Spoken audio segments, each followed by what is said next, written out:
Kumar please don't be hide అండి, దూరం అంటున్నారు కానీ రండి చందు అని అంటలేదు. అక్క నాకు జుట్టు తెల్లగా వస్తుంది, ఏమి చెయ్యాలి అక్క? మన్ దూరం అంటున్నారు కానీ మీరు రాలేరు కదా అని దూరం అన్నాను చందు గారు. అయితే రండి అక్క, నాకు జుట్టు తెల్లగా వస్తుంది, ఏమి చెయ్యాలి అక్క? అవునా, మందార పువ్వులు అవన్నీ నూనె రాసుకోవాలి. ఇంకా జుట్టు తెల్లగా వస్తుందంటే బలం లేక అనుకుంటా. ఏమి చెయ్యాలి అక్క అంటున్నాడు మా తమ్ముడు. ఇప్పుడు అందరికీ కామన్ అయిపోయింది కదమ్మా తమ్ముడు జుట్టు తెల్లగా ఇవ్వడం.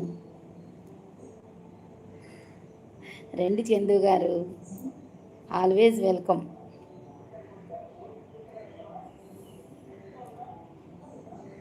తెల్ల జుట్టు రాకుండా